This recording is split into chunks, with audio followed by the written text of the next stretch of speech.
So we got a huge night tonight, obviously. It's all we've been talking about so far today. He had the call for game number one on ABC. Our pal, of course, is Mark Jones, ESPN, as you got Heat Knicks game two tonight. Now, Mark, you're going to have to help me here with my memory, all right? I'm hoping you'll remember as well. When Heat Knicks first became a thing back in 97, were you Right. still working Heat broadcasts or were you gone by then? I was gone by then, but I came back. I think it was like 99. I was back doing sideline and studio hosting. So that's kind of the timing of it. Um, but I remember the previous ones because, yeah, I was still just exclusively with ESPN at the time. And I still remember PJ Brown suplexing Charlie Ward. That was right there. Isn't The it? best. I was 16 years old. I was at that game, sitting way up in the top of Miami Arena for that game number 5. Isn't it funny? Like they'll show highlights and they're showing all the video packages and they're reminding everyone, and it's like it doesn't feel like it was that long ago to me. Granted it was 26 years ago, but that's the equivalent, Mark, if they were showing us highlights back then from a series that took place in 1971. I know. The perspective is wild, and you see those images still, Jonathan, and you remember those battles. And then I walk up the ramp at Madison Square Garden on Sunday afternoon, late morning, and the first person I bump into is Alonzo, right?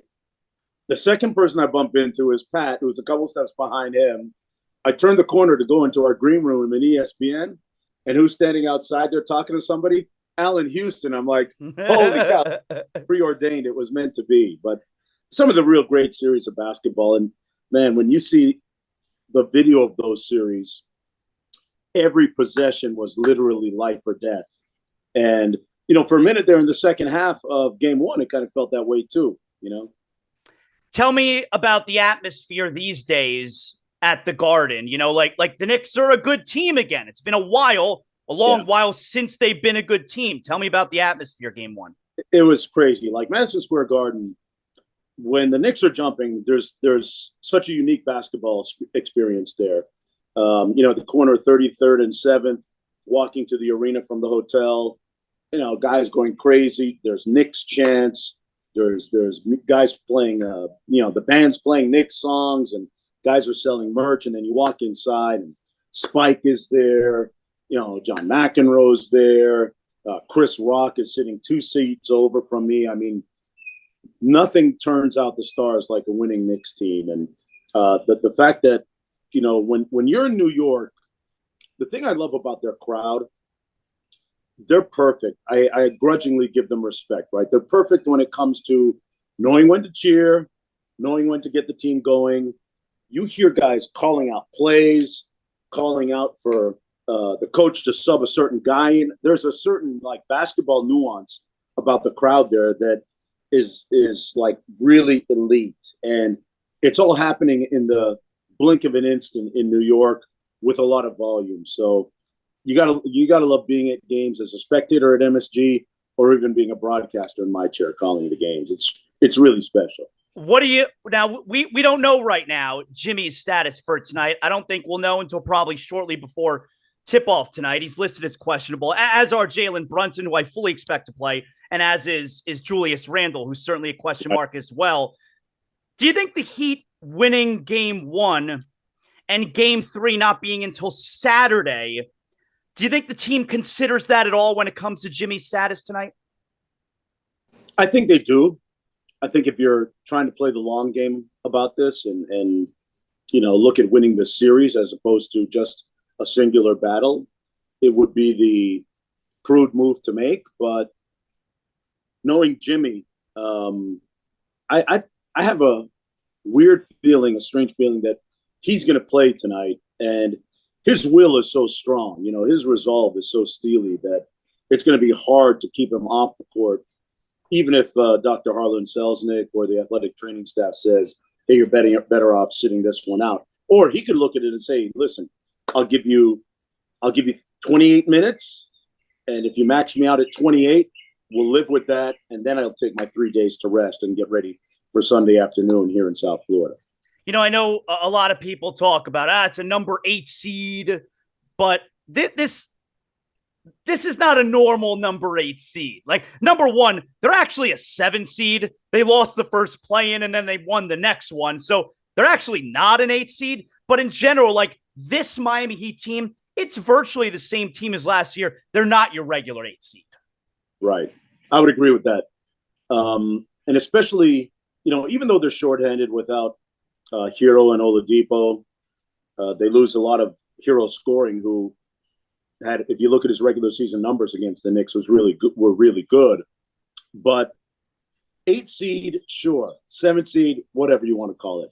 When you have a guy like Jimmy Butler going into game 1 of that series, averaging 37 a game in the playoffs, all bets are off after that, because we've seen in the past when an elite player like that, an all-NBA player like Jimmy Butler, gets on a heater, he's able to carry his team beyond seedings, beyond schemes, beyond double teams, and get his. And I think the thing about what's happening right now with the Knicks is that Jimmy has his teammates playing. He's playing so well. He has his teammates believing that they're right there with him. It's kind of it's Mario Chalmers syndrome with LeBron, right? We can all relate to that, right? Uh-huh. Hey, if he's superhuman, I'm superhuman too. And you can see it in the way that, Gabe Vincent is no stranger to the playoffs, but the way he came out in that game 1, he was feeling like, yeah, I'm here to win this game. And it really runs all the way from 1 all the way down to 12 with Miami. This has been such a weird season, Mark, because it was a really frustrating regular season for the Heat fan. They didn't really give us any great moments during the season. It was a super frustrating year. And then for this version of the Heat, for this team to be the one who gives us a week last week, and look, it's continuing, but last week, what is an all-time memorable week, an all-time memorable series win, from game 4, Jimmy with the 56, to game 5 and closing it out in Milwaukee. It was such a weird experience last week, Mark, that of all Miami Heat teams, this is the team that gave us that all-time memorable series win. Yeah, it's weird, man. I listen, I did not see that Buck series coming, but when you consider and look at the way that, I think some of the Heat players, especially Butler, might even concede that they might have not had the sense of urgency that they should have had during the regular season. And that can be dangerous, right, Jonathan? When you skip steps and say, hey, we made it to the conference finals last year, let's just get back there and finish the job this time. Well, the let's get back there part, that's the tricky part, because when you skip steps, that's when you get upset. And that's probably what happened to the Milwaukee Bucks a little bit, Giannis's injury aside. So, I think confidence is everything with this team.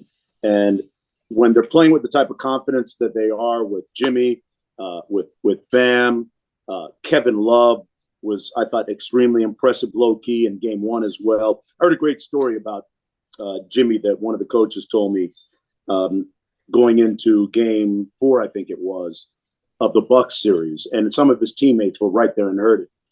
Giannis walks onto the court, and Jimmy looks at him and says, I don't care if you're back, MF. Nothing's going to change. And guys at the center circle hear that, and if you're a Heat player, you're like, yeah. It's the vibranium, it's Black Panther, it's boom, we're all superheroes, we're going to win. So for this version of the team to emerge now is spectacular for Heat Nation. To an extent of what you just said there with Jimmy's interaction there with Giannis, it's one thing for players in these games who will talk trash when they're ahead, right? I think Draymond mentioned this recently. Right. In game 5 of the Bucks series, when the Heat were making the big comeback late, Jimmy hit a shot which pulled the Heat within 5, I think, with about 3 minutes left. And so the Heat are trailing with 3 minutes left, and he pointed at Drew Holiday and said, I own you. And like again, it's one thing to talk trash when you're ahead. He knew in that moment, yeah, we're going to win this game. Yeah, he's different, man. He's different. And we've seen, teams ride superstar play like that to championships. And, who knows what lies ahead. His relative health is going to be a big question, of course, coming into game 2. But, if he can give them, like I said, even 25, 30 good minutes tonight, if they put him on a minutes ration and, have him sub in and out at timely moments and make sure that, either, I don't even know who you name as somebody to hold the water until he gets back. But, I think Miami's still got a chance, even if he's not at 100% the rest of the way. Let me ask you a couple other things that are going on in the playoffs right now. The Celtics, should they be worried?